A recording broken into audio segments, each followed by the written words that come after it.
Okay, so in this lesson, we're going to discuss a lot of the different ways of describing and representing colors in CSS. And up until now, if we go to the CSS that we've been writing, we've just been using simple elementary school colors like red and green and purple. And obviously those work okay, but they're not particularly nice shades. They're not nice colors in my opinion. And you'd probably never use them because most designers and most people making websites have a very specific color palette. Whether it's something that is following a brand's color, like a very specific shade of green for a brand, or if it's a color palette that a designer or someone has created, almost nobody uses just the plain default red or green or purple. With that said, there are quite a few built-in colors in CSS that have names. And in fact, there's probably more than you would think, and there are way more than most people ever remember. So there's things like cornflower blue or dark orchid, and there's, I think, 147 different colors. And this site here, which I've actually really never used, but I just want to show it to you, is a way to visualize all the different named colors in CSS. And of course, the problem with using these is still, it's only 147 colors. And you might want a color that's just like this gold color, but slightly lighter, or slightly darker, or slightly redder.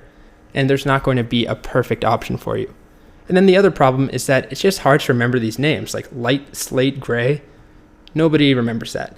So I really only use named colors like red, orange, purple, just for very quick debugging purposes to make sure something's working. I'll just turn it red and see if that works. And also just for educational purposes, but most people would never use these colors. So CSS provides a few different color systems that we can work with. And these are color systems, by the way, that exist outside of CSS. So if you have some familiarity with photography or printing, and you've worked with colors before, you may have encountered some of these. So the first one is something called hexadecimal. And before we talk about why it's called hexadecimal and what that means, let's just take a look at a few examples. So over here, the first thing we're doing is selecting all H1s and changing their text color to be black. The next thing we're doing is selecting all H2s, changing their color to be a shade of purple, and then selecting all H3s and changing them to be a shade of pink.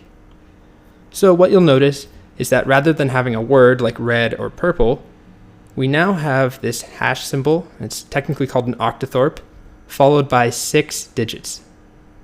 So to get black, it's 6 zeros. To get purple, you'll notice it's numbers, but there's also a letter B in there. And lastly, to get this pinkish color, it's again numbers and letters, this time letter F. So what's happening here? I'm going to go ahead and open up some notes that I have. And we're going to do a really short math lesson. This is more just for, it's something I think is interesting, but it's also informative and will help you understand how hexadecimal works. So if we go back to middle school, when I was in school at least, we talked a lot about the decimal system and how, let's suppose I wanted to create a 3-digit number. We have our ones place, the tens place, and the hundreds place. So if I wanted a number, the largest 3-digit number I can create is 999. The smallest 3-digit number technically is 111 or 001. But the idea is that each place in our regular, base 10, which is what this means, base 10 decimal number system, I have 10 choices for every slot. I can do 0 through 9. So that's base 10. That's what we're used to working with. Our digits are 0, 1, 2, 3, 4, 5, 6, 7, 8, 9. But there are other number systems. So you may have heard of binary before, and that's base 2. And so that means we only have 0 and 1 as our options. So if I wanted to build a 3-digit binary number, the largest one I can build is 111. That is not the same as 111. So this is not really the time to really go over how binary works, but you may see things like this in like CSI shows or any sort of show where they're trying to show you what hacking looks like, and they're totally wrong. But it is true that binary is a really, really important part of how computers work. So that's base 2. So we just have two choices, 0 or 1. So hexadecimal is base 16. So that means that we have 16 choices. And those choices go from 0 to 9. And then rather than going to 10, 11, 12, 13, 14, 15, those are two-digit numbers, which is problematic. Hexadecimal instead includes letters. So we have 0 through 9, and then A, B, C, D, E, F. So the largest hexadecimal number, three-digit number, would be F, F, F. And the smallest, 0, 0, 0. So it's just like any other number system, except we have 16 choices. And the reason that hexadecimal is used, rather than using just decimal to name a color, is that it gives us a lot more choices while keeping the names of our colors relatively short. So basically, hexadecimal is just taking colors and giving them numeric names. And if we use base 10, we only have 10 choices per digit, so we would need to use more digits. If we use binary, then we need to use a ton of digits to represent colors, like hundreds and hundreds of thousands of digits. So hexadecimal numbers are 6 digits long, starts with an octothorpe, and then 1 digit, 2, 3, 4, 5, 6. And the way that it works, it's not just random numbers. There's actually a little bit of a system. So the first two numbers correspond to how much red is in the color. The next two corresponds to how much green, and then the last two correspond to how much blue is in the color. So I'm going to go ahead and switch over to our CSS and show you what I mean. So let's just work with our H1 here. We have 3 H1s, and let's style them. So to use hexadecimal, all we do is type our octothorpe and then 6 digits. So let's start by defining a red color. And remember, the first two are red. So our first 2 digits, if we wanted full red, would be FF, because that's the highest number. And then everything else can be 0. So this is going to say turn red all the way up, no green and no blue. And if we do that, let's go ahead and open up our file. You'll see that our H1s are bright red. So let's go back and let's play with this a little bit. And now let's introduce a little bit of green. So let's give it 8. And you'll see we get this slight orange. And you might be wondering, how is green plus red orange? And the answer is that this is not the same color system that you're used to, like mixing paints, for instance. RGB works slightly different. And again, that's something for another video, but essentially, if we added up red, green, and blue all the way up, so full red, full green, and full blue, the resulting color is not like a brown or a black like you might expect. It's actually white. And this is actually how light works in the real world. If you could take 2 LED lights or 3 LED lights, a red, a green, and a blue, and combine them and shine them together, you would actually get white light. So that's how this color system works. Okay, so most of the time, you're actually not coming up with these colors from scratch. So it's not really, it's a nice skill, but you don't have to be able to identify this color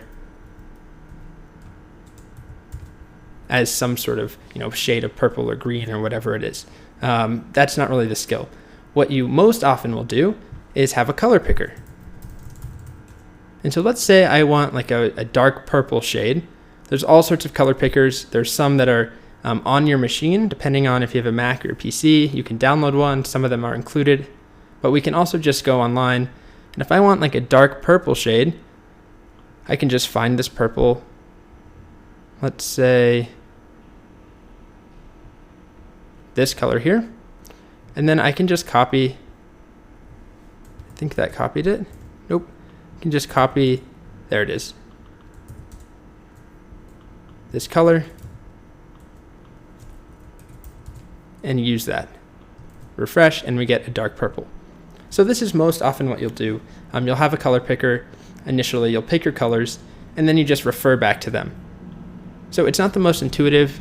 It is nicer if it said something like dark eggplant, but then of course, that's not going to be as precise. That is just one shade of dark purple, and if I want to change it, I'm out of luck.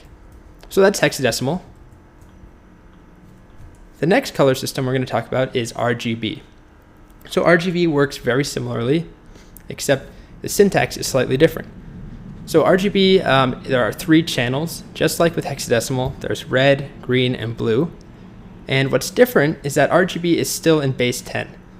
So what we do, we have 3 different channels, red, green, and blue. And the syntax is color, colon, and then the word or the letters RGB, parentheses, and then the value of our red, the value of our green, and the value of our blue.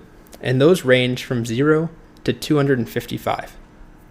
So in this case, we're saying all H1s are RGB where red is 0, green is all the way up, and blue is 0.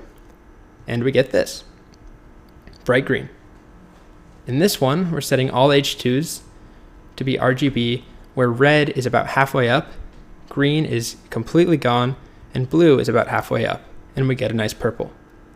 And in this one, we're setting all H3s to be mainly blue with a little green and even less red, and we get this shade of blue. So let's do a few examples. Let's go let's do a purple again. So we just type the word RGB, parentheses, and then we need our channels. So the first one, if we want a purple, we'll want some red. Let's do 68 red, 0 green, and this will be a bluer purple than a redder purple. So we'll do 100 blue, and we save that. And of course, it doesn't look like much of a change, but it did change slightly. So let's go ahead and now turn up the red quite a bit, 240, and you can see we get a pinkish purple. And if I introduce some green, and if I turn everything all the way up, just like before with hexadecimal, full red, green, and blue actually gives us white. And to get black, we want 0 for all 3 channels. So RGB is very similar to hexadecimal. The only difference is the syntax. So rather than writing out something like this, where we have 2 channels or 2 digits for red, 2 for green, and 2 for blue, instead we have 3 slots and we just go from 0 to 255. So just another syntax. And one other syntax I want to talk about is RGBA.